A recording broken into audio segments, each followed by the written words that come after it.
This is a CYMA AKR-74M. R for the solid folding stock that it has,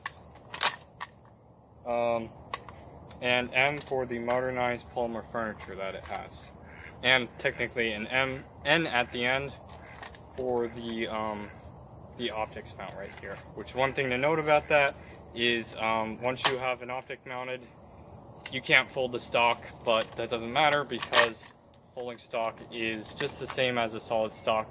There's only a teeny tiny bit of wobble. Really, when you hear the wobbling, it's from the this little release button for the stock to unhook it off of this, which it does wobble a little bit when it's folded, but that really doesn't matter except for noise discipline. But very solid design. This is all made of stamped steel. So is all the barrel. This is high impact polymer. Same thing with the stock and the pistol grip.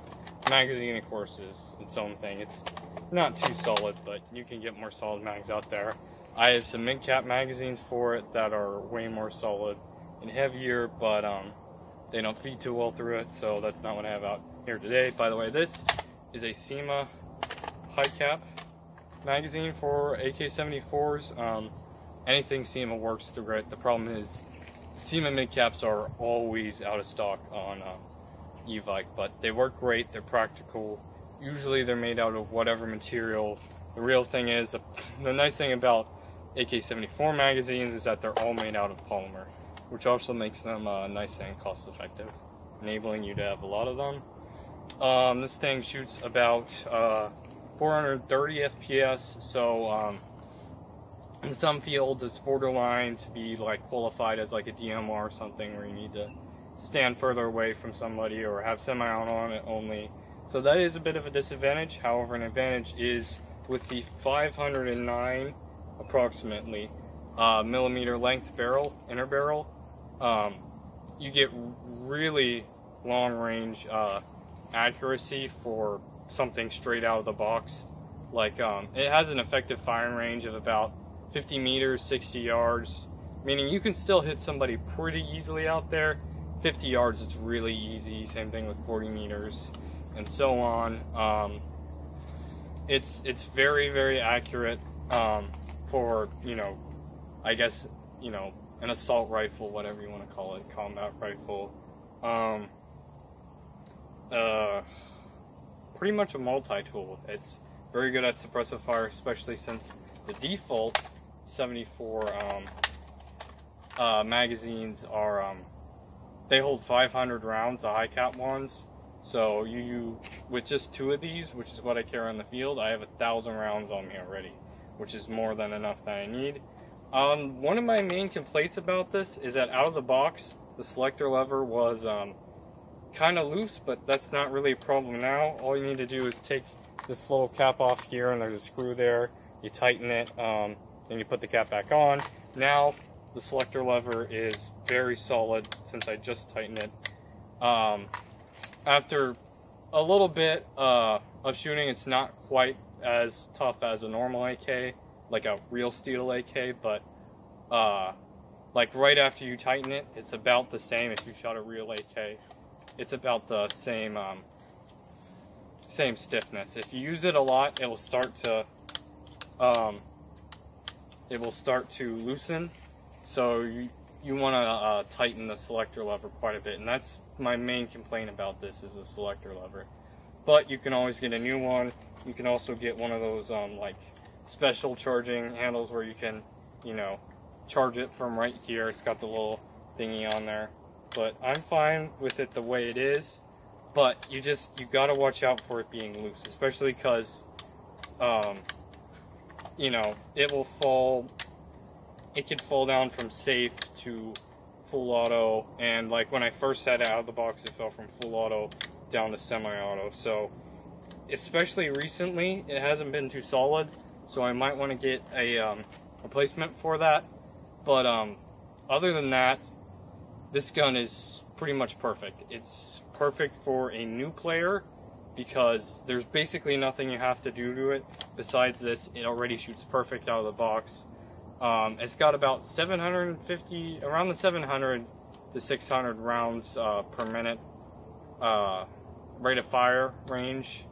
So it's got a decent rate of fire, not too fast, not too slow. It uses a, well, I use a 8.4 long stick battery that goes into the gas piston port or cover. I don't know what you call it, I forget what it is, but like you just stick it in here a certain way, and then you connect the battery here. I don't have the battery in it right now, but it goes in really easy. That's what I use with it, is the long type, and 8.4. So I'd recommend using 8.4 in it. And also, one thing to note is if you're looking for you know, a very accurate firearm, like let's say you want to make an RGF, Russian Ground Forces loadout, you want to note that the side folding solid stock is something you can overlook, but I don't think it's really that common in the Russian military.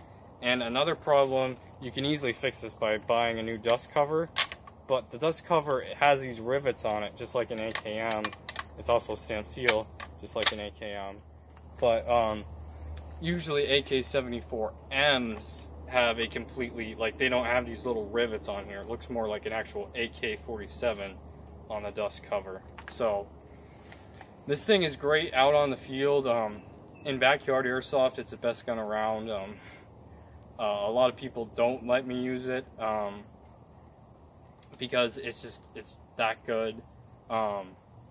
Like, if you were an experienced player and you're going against experienced players with normal M4s, to win, I mean, you could go against quite a few, depending on your experience level, but with people about your same experience level, if they have M4s and you have this, I think you can go against, like, once you get to 3, it's hard, but you know, it's about the same as 2 M4s. I like this thing a lot. It's just, you don't need to do anything to it. It's pretty much perfect the way it is, but if you want to modify it, it's really easy. Like, if you want to put, let's say, a optic or something, or maybe a laser on the top of the gas tube cover area. Oops, that fell apart. But as you just saw, it's very easy to come apart. A little too easy. That's because I actually took out one of the parts that you're supposed to keep in there. It's just a little tiny piece of metal that keeps this tighter in there. But I don't really care about it. I kind of want to just be able to take this out a little easier, even though on the real AK this is pretty hard to take out. I usually use a spent 7.62 by 39 shell and lift it up, and that's kind of the way it is when you have the little piece of steel in there. But I think that's enough said. I'm gonna put in some shooting of this on a kind of steel target at about 50 yards, I think. So turn over to that. A little closer than expected. It's probably about 40 yards that I'm gonna be shooting at here. The yard's kind of flooded and it's hard to find a spot to put the camera, so this is the best that it's gonna have to be. I don't know if you can see me too well here, you can see the target at all, but I'm just gonna do semi-automatic. Just shoot at the target, see how many rounds.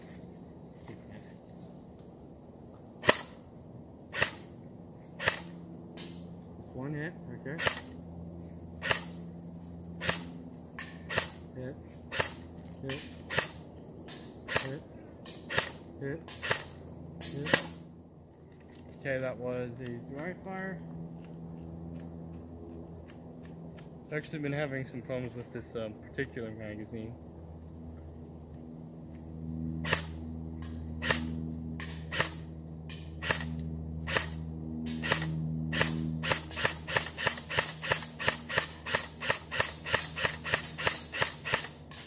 Okay, those were all hits, so this is really easy at this range.